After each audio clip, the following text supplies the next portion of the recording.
This is a guest essay written by Rabbi Raphael Shore, an acclaimed filmmaker and author of the new book, Who's Afraid of the Big Bad Jew?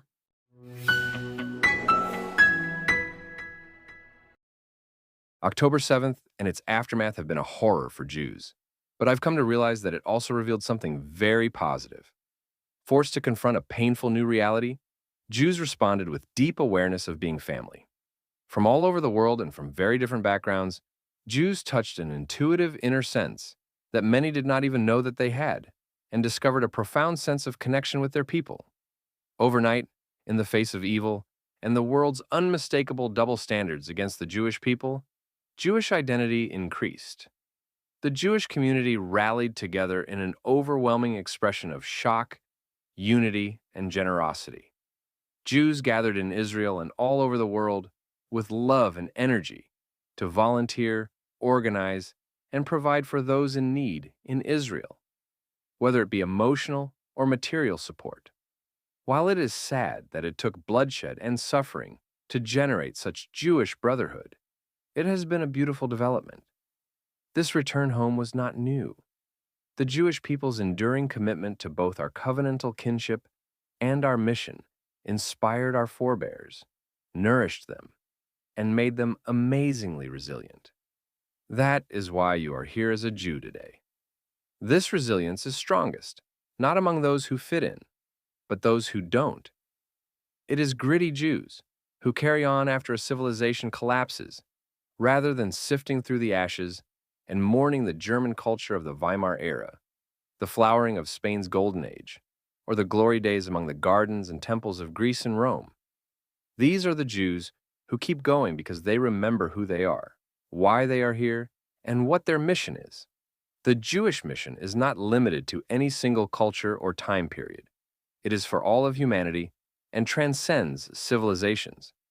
That is why Jews have the strength to journey across civilizations. French philosopher Jean-Jacques Rousseau wondered at Jewish toughness, saying, quote, "What must be the strength of legislation capable of working such wonders, capable of braving conquests, dispersions, revolutions, exiles, capable of surviving the customs, laws, empire of all the nations, and which finally promises them, by these trials, that it is going to continue to sustain them all, to conquer the vicissitudes of all things, human, and to last as long as the world."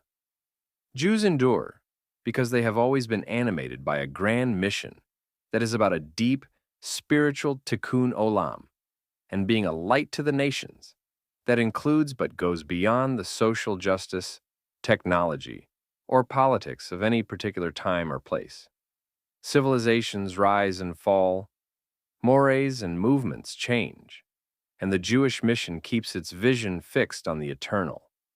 The Jewish people are arguably the most persecuted and hence the least privileged nation on the planet. But we are privileged to have a special destiny, and so have never mired ourselves in victimhood. Our strength is derived from remaining steadfast in our identity as privileged to be alive, as members of a great family, and for being granted an opportunity and responsibility to play a meaningful role in history. The scope of our mission is almost unimaginable, and so are the challenges we have undergone. The existence of the Jews after all these thousands of years is a miracle, but it is a miracle born of a higher plan and purpose. Many people will bristle at some of these ideas, but this is the Jewish legacy and mission, a worldview that our ancestors understood, owned, lived, and died for more than 120 generations. It continues to animate Jewish life today. The Jewish mission has been forgotten by many today, and as bitter a pill it may be for some to swallow, it is even more loathed by the Hitlers, Hamans, and Hamas terrorists who recognize it as a threat. That's the bitter truth that we learned, not only under communism or Nazism, or the ugly moments of history going back to Babylon, Persia, and Rome, but now also in our comfortable cities and campuses in America and Europe. We are left with the astonishing yet indisputable reality that anti-Semites cannot defeat us, and as a people, We cannot disappear. And so we are here, the Jewish people live. We may as well own it.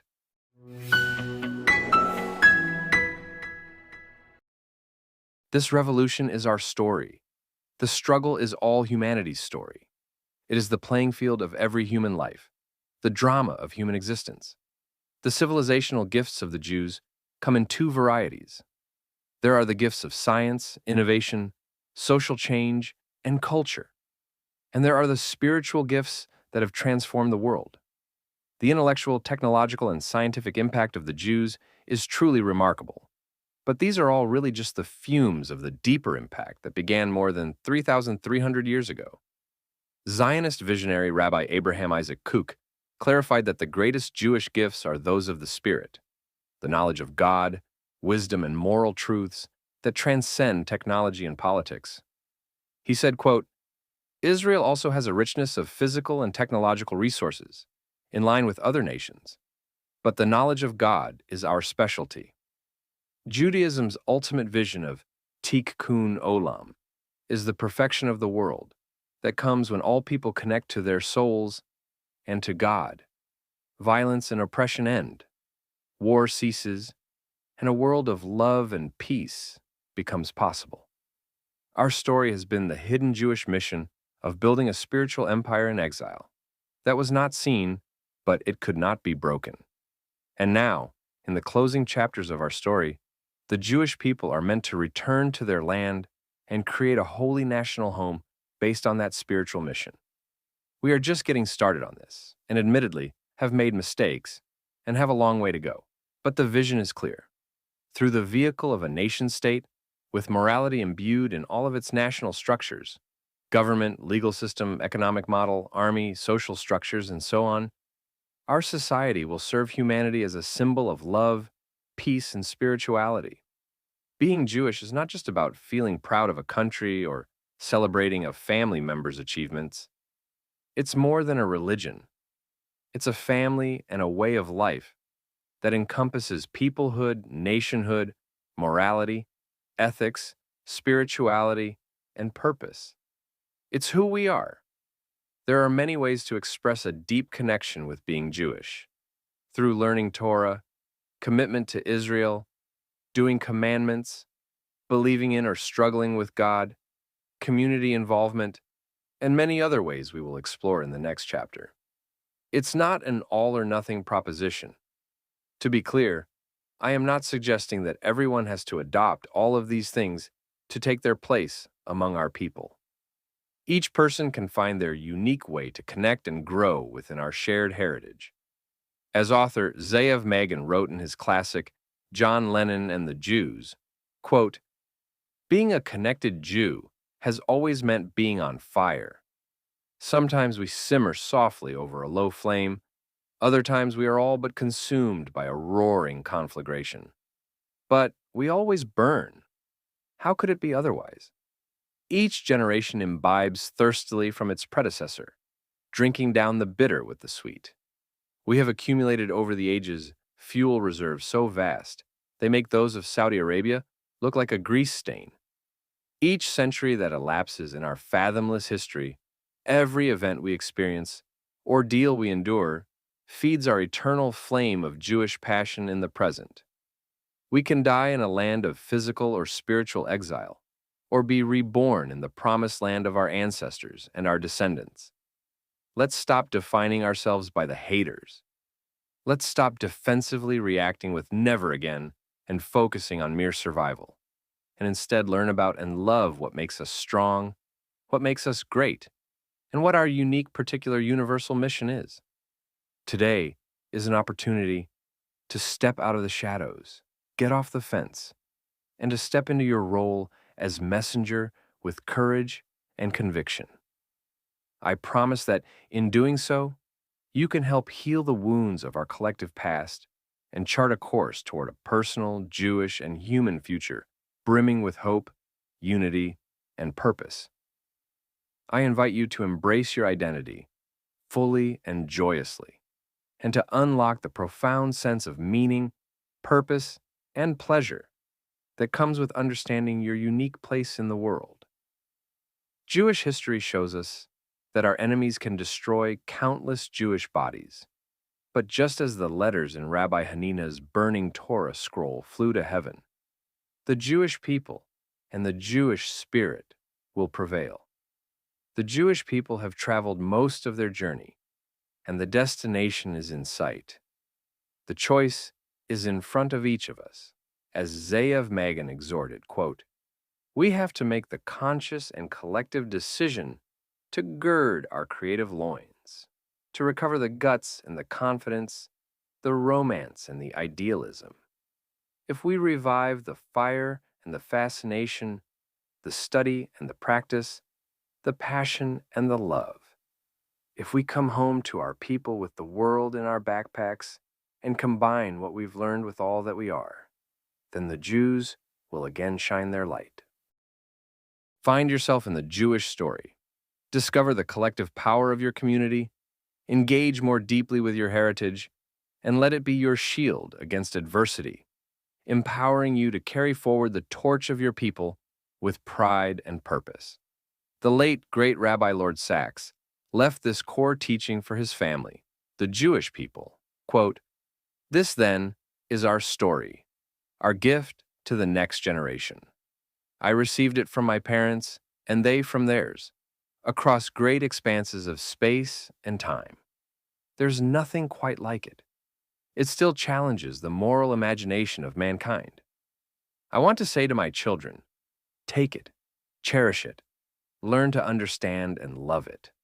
Carry it, and it will carry you. And may you, in turn, pass it on to your children, for you are a member of an eternal people, a letter in their scroll. Let their eternity live on in you.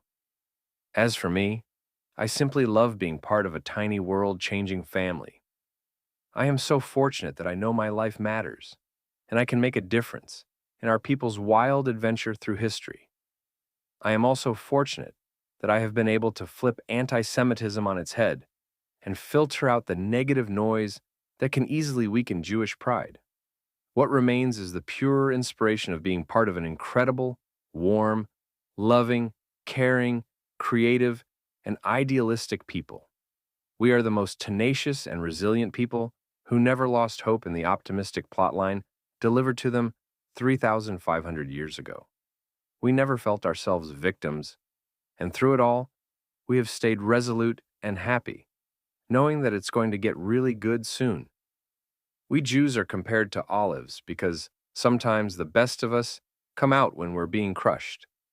So, I want to thank our enemies for helping to keep us sharp, on our toes, and unified, for reminding us who we are when we sometimes forget, for forcing us to develop solutions to the challenges they throw at us, propelling us into a startup nation, and for allowing us a pivotal role in cleaning up the world from evil. It is a privilege to face and fight evil, because decreasing darkness increases light. Even if we would prefer to spend our energies on our more natural inclination to seek wisdom and spread love, we know this is part of our mission too. I love being Jewish. I am grateful for my privilege and remain humbled by the responsibility. And this is your story too.